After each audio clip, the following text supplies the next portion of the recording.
It's been 9 years, 13 days, 8 hours, 51 minutes and 38 seconds since the last Skylanders Toys to Life game was released. The Toys to Life idea is the very thing that brought Skylanders into the spotlight and to life.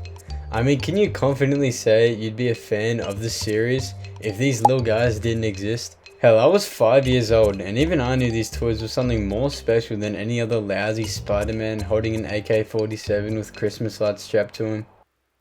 Besides the point is that games die, games come back, Skylanders may even come back someday, but Toys to Life is, well, over. Every other franchise took their check and rode the hype train into the ground 8 years ago. But what if it wasn't over? What if there's a way that Toys to Life could economically survive in today's market? Well, I have constructed a Skylanders 7 concept that could achieve this hard task. So join me as I show you how this could be possible.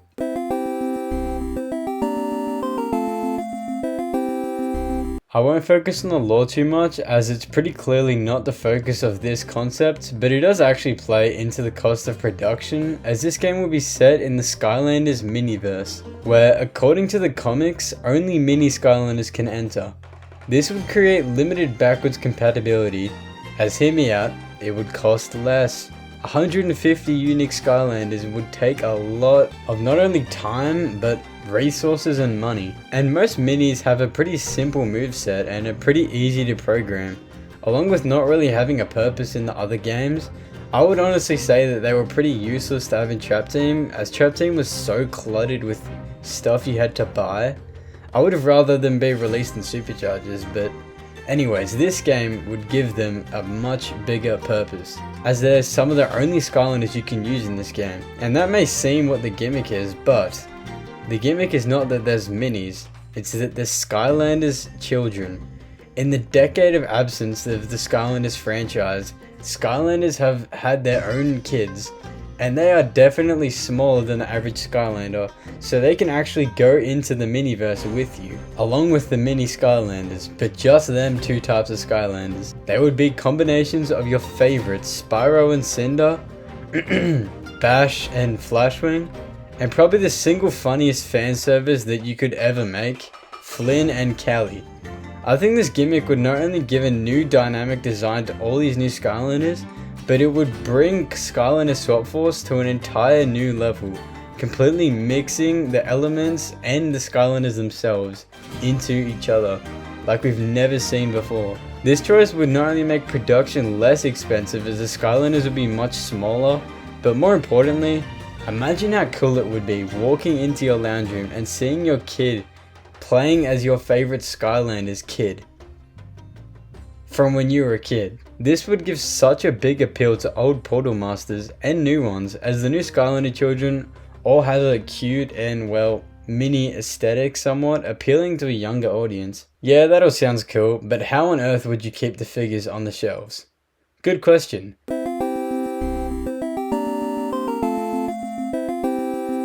The starter pack contains two random Skylander children, so the starter pack wouldn't have any preset two figures that go really cheap over time. They are completely random.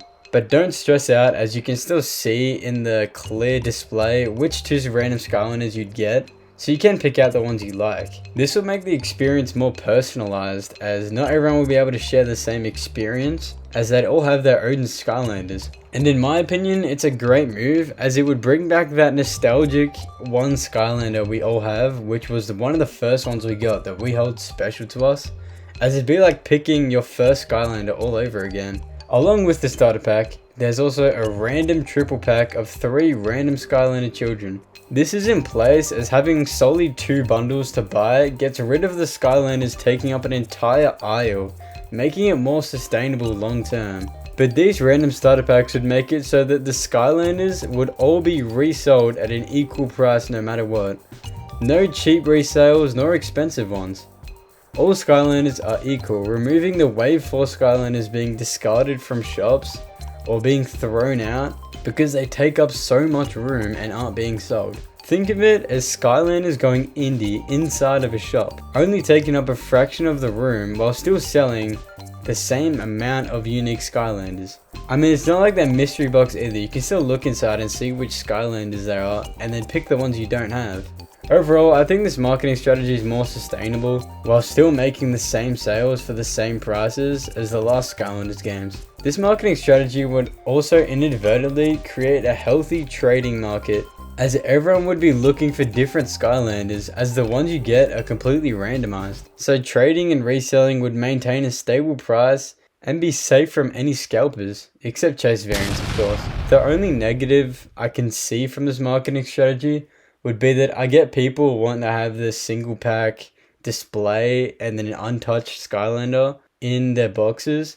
And my solution to this is that inside the boxes there'd be a plastic mechanism, kind of like a latch that you could use to detach the other two Skylanders in the triple pack after purchasing it. I'm not an architect, but there's a trillion% a way to make that, as it is just cheap plastic. Just a reminder before we continue that the Skylanders community isn't the largest here on YouTube, and these videos take a lot of time to make. So if you're enjoying in the slightest, I would love a new subscriber. In fact, if you watch any Skytubers, I encourage you to sub to literally all of them, as it helps keeping the Skylanders community posting these great videos. Unless you hate this video, which I apologize. Okay, so there was a sales pitch, and since I'm having a lot of fun, here's the story.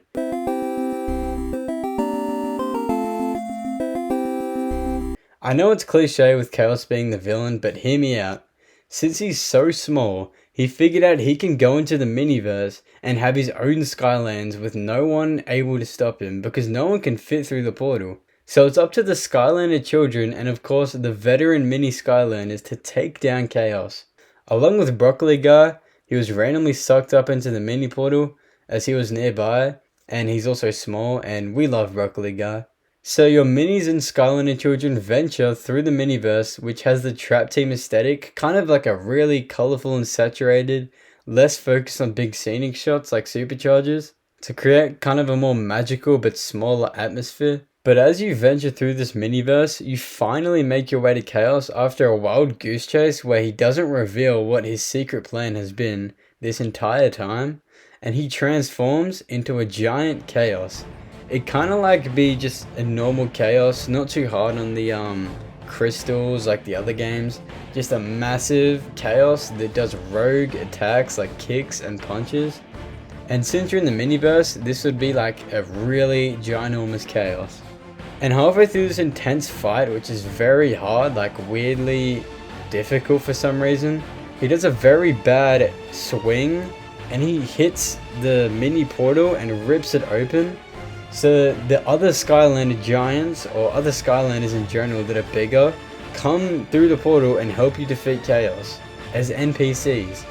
I think this would make one of the most important parts of the Skylanders game, which is the final fight, less automated and more random, as any random Skylander, which let's just say is there's 4 different Skylanders that can jump through the portal, jump through each time, so you don't know what Skylander is going to jump through, and making every time you fight him unique. Anyways, after you defeat Chaos and drag him back to Skylands, you put him in the jar at the end of Imaginators, making him even more mini than the minis. So that has been how Skylanders Toys to Life could work in present day. It may not seem like the flashiest or most creative gimmick, but I made this concept in mind that it doesn't really need to be. It serves more of a smaller scale reboot, testing the waters, but I have great news. If you enjoyed this, boy, I have a great surprise, as that flashy fan service riddled fantasy dream concept is already posted. So go watch that too. It's called Skylanders Elder Awakens. But if you don't want to watch that, I hope you have a great day, and I will see you later.